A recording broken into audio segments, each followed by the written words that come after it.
नमस्कार। आज टॉपिक होउची आमे केमिति गोटे भल बापा माँ होइपारिबा। भल बापा माँ हबा केमिति हबा आपण माने मतरे भल बापा माँ हबार अर्थ कौन केबे भाबिचंती?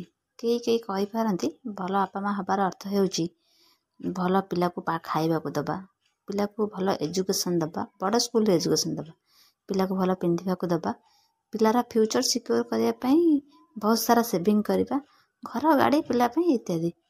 हेले एसबू करदेले आमे कौन गोटे भल बापा माँ होइजिबा? एमिति बहुत गरीब लोक अछंती जे तांको पिला को बहुत भल बड़ स्कूल रे पाठ पढ़ाई पारिबेनी, एमिति कि तांको पई सेविंग करनांती, घर करनांती, तांको पई गाड़ी नै, ता बोली से कौन गोटे भल बापा माँ होई पारिबेनी? भल बापा माँ हबा को हेले केबे हेले पैसार आवश्यकता नै कि जहार पैसा अछि से जणे भल बापा माँ होइजिबो सेमिति केबे आमे कहि पारिबानी। भल बापा माँ हबा पई केवल आमर निजर चिंताधारा को आम चेंज करिया पड़िबो, आम निजको चेंज करिया पड़िबो। जेमिति गोटे कथा को जेमिति आमे आम निज गोटे माटे आपण माने भाबंतु केते जण माँ एमिति अछंती जो माने तांको पिलार छोट बेल को एंजॉय करंती आ कहंती कि मो छोट पिला माने जन्मर 6 वर्ष माने से जो कहंती मो पिलार जन्मर 6 वर्ष मु बहुत एंजॉय करछि, ए समय सबुठार मो पई बहुत भल समय थिला। एमिति केते माँ अछंती कहंती आपण माने काहाटर सुनि नथिबे। माँ माने एक कथा कहउथिबे कि पिला को बड़ करिया बहुत कष्ट, बहुत पिला हैरान करछि, सब बेले हैरान करछि, आउ पिला कोनोसी कथा सुनुनी कि मानुनी, केमिति पिला बड़ हबा गोटे बड़ टेंशन जीव। एमिति कोन आपण माने भाबंतु सब बेले आपण एमिति कहबे कि टेंशन ए पिला छोट पिला हेले भारी टेंशन आ बहुत हैरान हबा पड़ुछि, किछि करि होउनी, एमिति कोन टेंशन हेई आपण समय काटि देबे?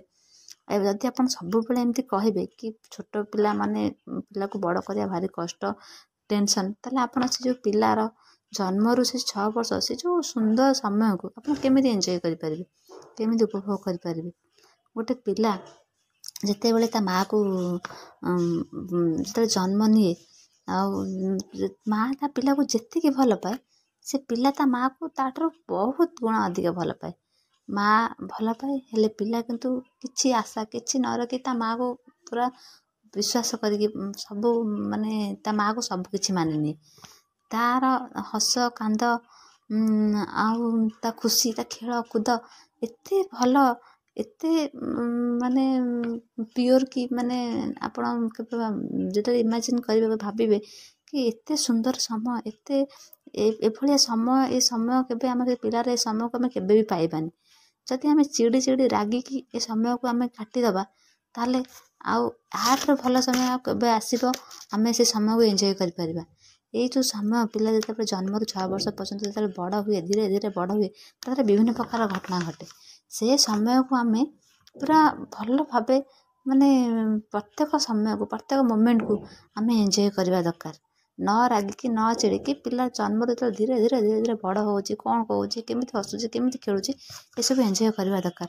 देखिबा आपन केते शांति लागिबो आ तांको भल पाइबा केते शांति लागिबो। हमर प्रकृत मुख्य कथा होउची आमे गोटे भल बापा माँ केमिति हेई परिबा।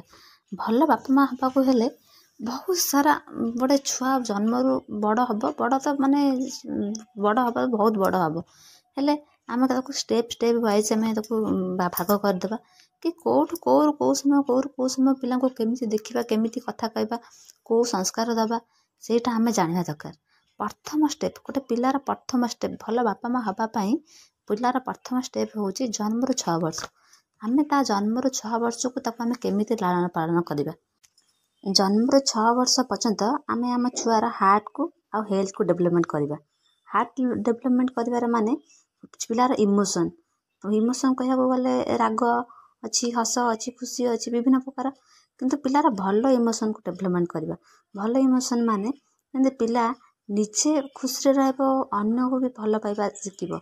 आ जेमिति गोटे एग्जांपल होची जदि ता पिला ता माँ पाखरे जदि अन्य को छुआ को देखिला से न रागी न कांदी खुशी हबा आ ता सहित खेलिबो, एमिति हेले पिलार हार्ट भल हार्ट डेवलपमेंट हबो।